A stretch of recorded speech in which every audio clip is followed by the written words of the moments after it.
இப்போ நேற்று டே 1 மூணாரில் வந்து நம்ம ஸ்பெண்ட் பண்ணிட்டோங்க. இன்னைக்கு வந்து டே 2. ஸோ நேற்று நைட்டு வந்து தங்கணும்ல, அதனால இங்கே ஒரு வெப்சைட் ஆன்லைனில் நாங்கள் புக் பண்ணியிருந்தோம். ரேரஸ்ட் மிஸ்டி ரிசார்ட் அப்படின்னு சொல்லிட்டு. இங்கே மொத்தமே 8 ரூம்ஸ் தான் இருந்துச்சு. அதை பற்றி அப்புறம் பார்க்கலாம். இங்கே காலையில் பிரேக்ஃபாஸ்ட் கம்மிங்க. Bread and butter with jam, அப்புறமா சின்ன சின்னதாக நிறைய இட்லிஸ், அதுக்கு சாம்பார் சட்னி. இதை காமிங்க, பூரி வித் கடலைக்கறி. இதுதான் வந்து இன்னைக்கு மார்னிங் பிரேக்ஃபாஸ்ட்டு.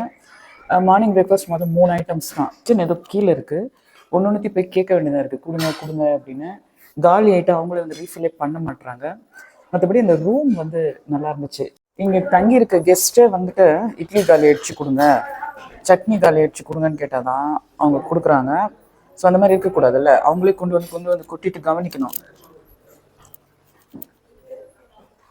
ஹாட்டாகவே இல்லை, சாஃப்டாக இருக்குது. இட்லி சாஃப்டாக இருக்குது, பரவாயில்ல, சாப்பிடலாம். இந்த பூரி எப்படி இருக்குன்னு பார்ப்போம்.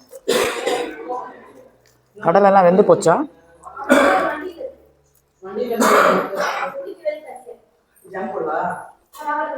சாப்பிட்ற மாதிரி இருக்குது இந்த பூரி கூட. காரெல்லாம் எதுவுமே இல்லை. இதுக்கு மேலே காஃபியே குடிச்சிடலாம் நம்மளுக்கு. பாருங்க, ப்ரெட்டு. இந்த ப்ரெட்டும் இங்கே இல்லை, பட்டரும் இல்லை, ஜாமும் இல்லை. கேட்ட அப்புறம் தான் எடுத்துகிட்டு வந்தாங்க. பார்ப்போம். இது நல்லா தான் இருக்கும், ஏன்னா இது கம்பெனி தயாரிக்கிற ப்ரெட் தானே. So sweet.